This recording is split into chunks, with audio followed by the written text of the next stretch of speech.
vamos falar de política do agronegócio. A Comissão Especial dos Defensivos Agrícolas aprovou nesta segunda-feira o novo parecer apresentado pelo deputado Luiz Nishimori, do PR do Paraná. Dos 27 parlamentares presentes à votação, 18 votaram favoráveis ao texto e 9 se posicionaram contra o substitutivo. Nós recebemos aqui no Bom Dia de hoje, com muito prazer, a deputada federal Tereza Cristina Correia da Costa Dias, que é do DEM de Mato Grosso do Sul, e ela é presidente da comissão da Frente Parlamentar da Agropecuária, a FPA.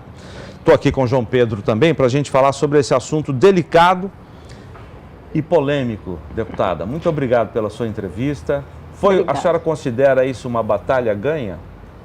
Uma batalha, não a guerra, né? Bom dia, Zaidan, bom dia, João Pedro, bom dia a todos que nos assistem. Uma batalha árdua de 2 anos, não foi...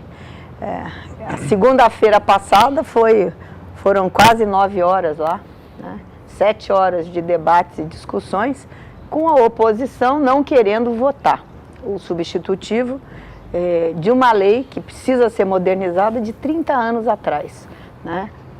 O projeto está na Câmara desde 2002, quando ele foi apresentado no Senado, e tramita e está parado aí nas comissões e gavetas durante esses anos todos, e a tecnologia avançando, a nossa agricultura pujante, moderna, precisando de modernização, e as coisas não caminham, e vocês viram, não vencemos a guerra, a batalha.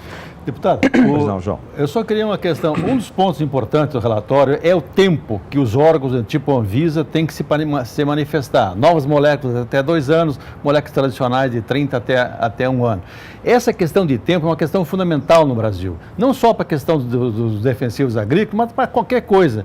Hoje o Mato Grosso sofre com a BR-163, por quê? Porque a BR-163 fica parado o processo de licenciamento durante 2, 3, 4 anos. O órgão responsável não se manifestava e ficava parada.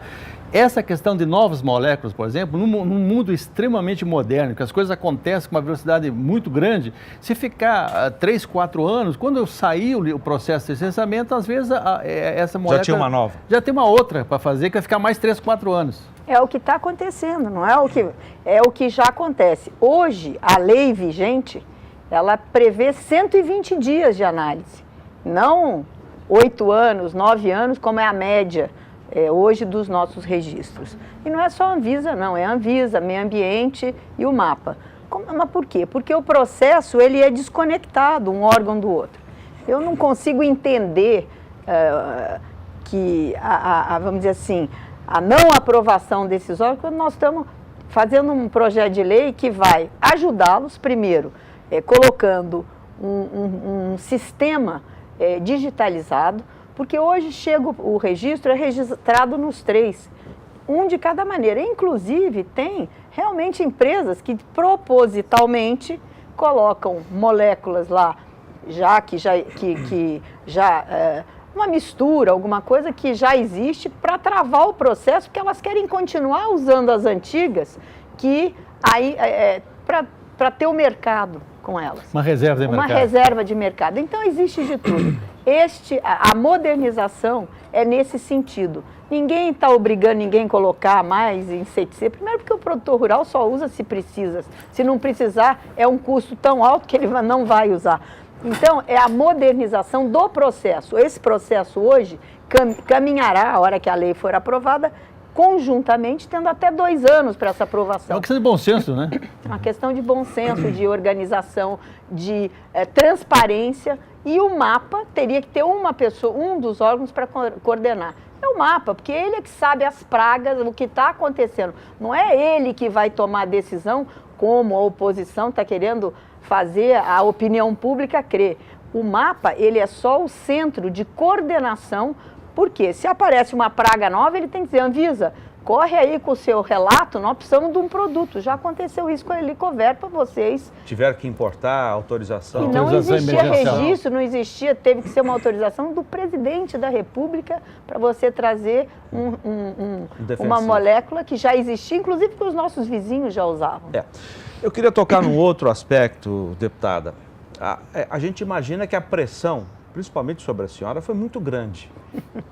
Até com termos pejorativos, né? A senhora está querendo colocar veneno no nosso prato, a senhora está jogando veneno na comida do brasileiro. Das criancinhas. A musa disso. Quer dizer, termos pejorativos que eu não vou nem repetir aqui, porque isso não... A senhora não merece ouvir isso mais uma vez. Mas eu tenho certeza também que o produtor rural te apoiou. Ficou lá dizendo que essa mulher é guerreira, porque você enfrentou uma batalha muito grande em função dessas críticas. Artistas, cantores, compositores, comunidade internacional. Acho que eu mereço uma música, né, de bom tom e não de mau tom. Quem faria essa música para você? Como é que está a saúde, a alma? Como é que está a alma diante de tudo isso? Olha, cansada, mas com a sensação de missão cumprida. E missão pelo Brasil, pelos brasileiros, missão pelos produtores rurais, missão por aqueles que não querem fazer palanque. Esse não é um assunto eleitoreiro, gente. Era muito bom, é muito fácil fazer a oposição a esses temas difíceis. Por quê? Porque a população, infelizmente, ela não é informada sobre temas técnicos e científicos como esse. Vai dizer que nós somos contra a ciência, é isso que é demais, entendeu? Eu acho que fazer política, ganhar voto não é em cima de um tema importantíssimo como esse. Primeiro, o Brasil hoje é sustentado pela agricultura, pela agropecuária em geral. Então, dizer que o agricultor, tudo em cima do agricultor, eu não entendo o brasileiro. Eu não entendo essa rejeição a um setor que é ordeiro, que vive trabalhando, por isso não faz a mídia, não está aí todo dia fazendo estardalhaço, porque ele está dentro da sua fazenda, da sua porteira.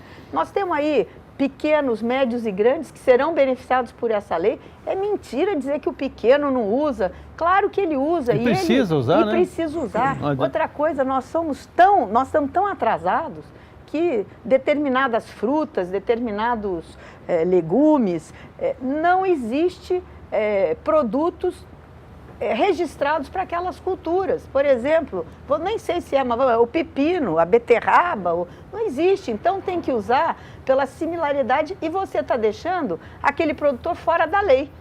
Porque a lei não existe, o Estado não está protegendo ele. Então agora, como chamam aí de minor crops, né? Essas pequenas culturas terão os registros. Por quê? Com a facilidade e diminuição de custo, isso aí vai atender também esses pequenos produtores aí de morango. O tomate tem, porque o tomate é uma cultura, de pequena cultura, mas dia a dia, em larga escala. Então, eu não entendo, as pessoas não leram e estão fazendo um terrorismo, infelizmente, com a sociedade. Por quê? A minha vizinha acredita nisso, poxa. A deputada está votando, pondo veneno no prato no prato dos nossos filhos, no nosso prato. Então, eu acho que, inclusive, uma campanha... Eu tenho vergonha, eles falaram que tem vergonha dos ruralistas, eu tenho vergonha dessas pessoas que fazem terrorismo e não querem o bem. É crime lesa pátria. O brasileiro precisa acordar para essas coisas. Deputada, a senhora que é da Frente Parlamentar, hoje no Brasil, haveria necessidade de que órgãos como a Embrapa, porque a Embrapa hoje está uma dificuldade extrema em termos de recursos para pesquisa, etc. Quase que praticamente ela não consegue desenvolver projetos.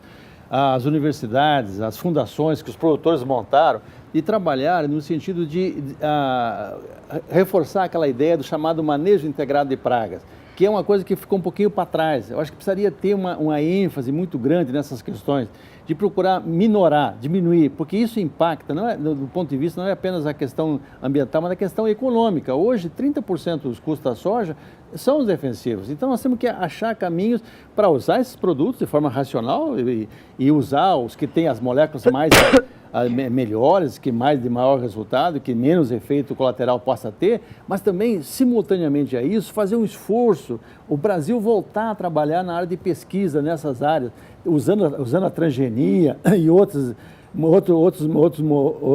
ferramentas, para você conseguir plantas mais resistentes, para que você possa reduzir também o custo da lavoura. Com certeza, mas esse é o espírito dessa lei, é em cima disso. Não é aumentar o uso de agrotóxicos, não é o nome, porque Até porque voltaram isso atrás. custa. Claro. Quem vai querer aumentar o seu custo de impacta produção? Outra coisa, eu respeito quem pensa diferente. Então, aí os orgânicos, mas isso precisa crescer, essa produção, para ela entrar cada vez mais. Mas aí você fica no dilema.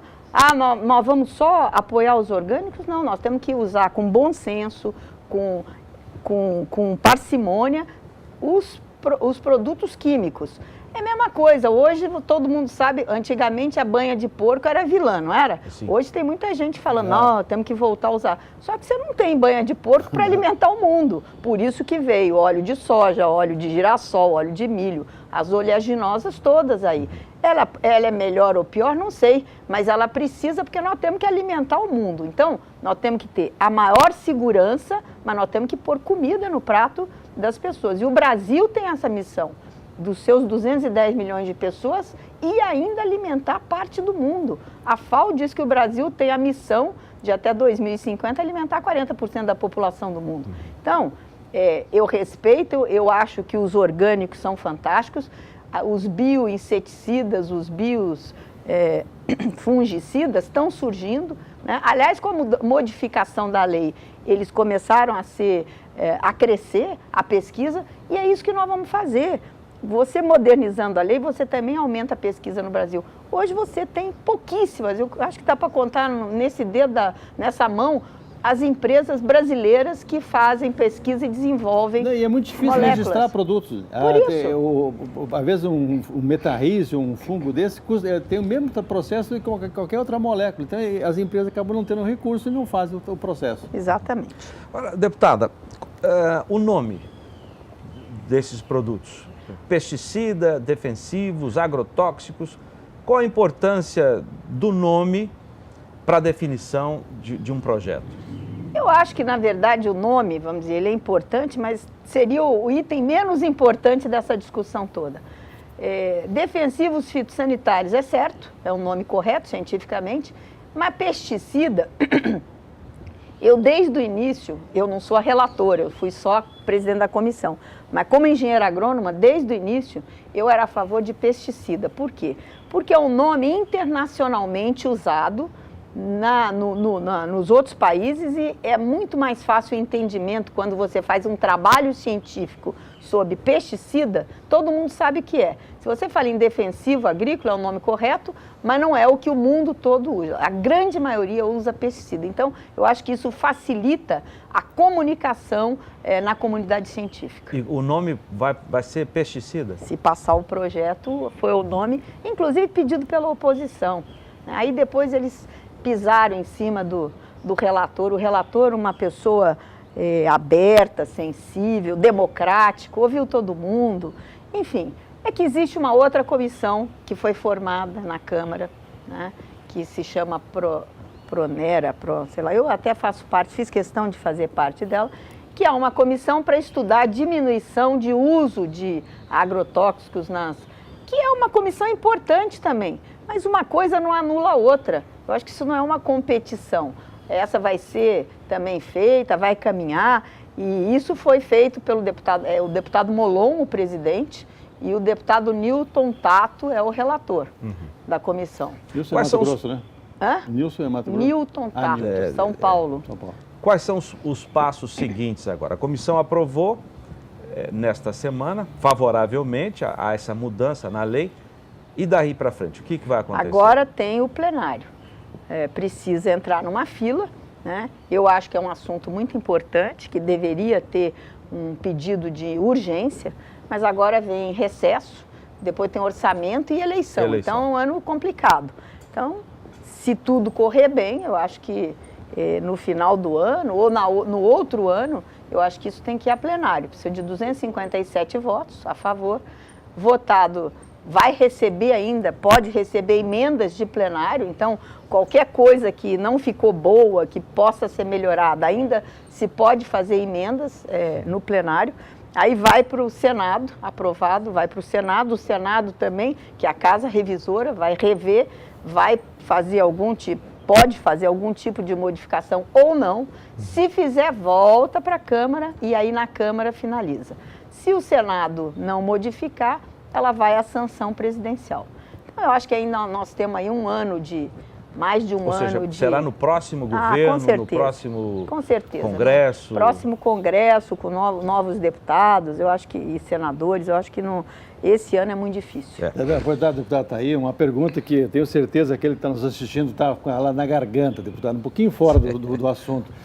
Plena safra de milho, plena safra de comercialização de soja, mercado travado, não tem cotação, o produtor chega nas empresas e fala, ó, não tem preço. Por quê? Porque eles não sabem qual é o valor de custo de transferência. Essa tabela de frete, o governo não botou um bode na sala, como é que tira esse bode da sala? Olha, esse é um assunto que está difícil também, é um assunto que está dando aí pano para manga. Eu já disse várias vezes que a minha opinião pessoal, eu sou contra a tabela. Já disse inclusive para alguns líderes lá dos autônomos. Acho que é um tiro no pé deles mesmo. Né? Não, está verticalizando, as empresas estão comprando caminhão para poder fazer transporte. Então, eu acho que isso aí não é bom para nenhum dos lados. Mas aqui no Brasil a gente tem mania, esse é o problema. Tudo tem que virar lei e a lei engessa. A lei ela tem que ser um guarda-chuva, ela tem que ser uma coisa maior. A regulamentação da lei, depois, ela acaba, às vezes, engessando e prejudicando muitos setores. Então, eu acho que frete, você pode ter alguns parâmetros aí, mas você tem uma tabela de preço mínimo em lei, eu acho um absurdo. Mas querem isso, estão lá discutindo, eu acho que o governo errou quando aceitou esse pedido, que nem era um dos principais, porque no início da greve o que eles pediam era o óleo diesel, o preço do óleo diesel, que eu acho que foi razoável o governo diminuir. E os estados começaram a fazer também. Os estados também reduziu um pouco, o que é certo, correto. Fazer sua parte. Eu acho que todo mundo devia equalizar esse ICM para todo mundo saber o preço. Enfim, eu acho que tiveram ganhos. Mas agora eles estão forçando para passar essa tabela. Eu não sei o que o governo vai fazer, porque na comissão, né, eu sei que existe uma resistência muito grande de aprovar esse frete mínimo. Deputada federal Tereza Cristina Correia da Costa Dias, do DEM de Mato Grosso do Sul, presidente da Frente Parlamentar da Agropecuária. Muito obrigado pela sua entrevista. Obrigada, Zaidan. Muito obrigado. Um bom dia a todos e tenhamos aí uma boa semana, né?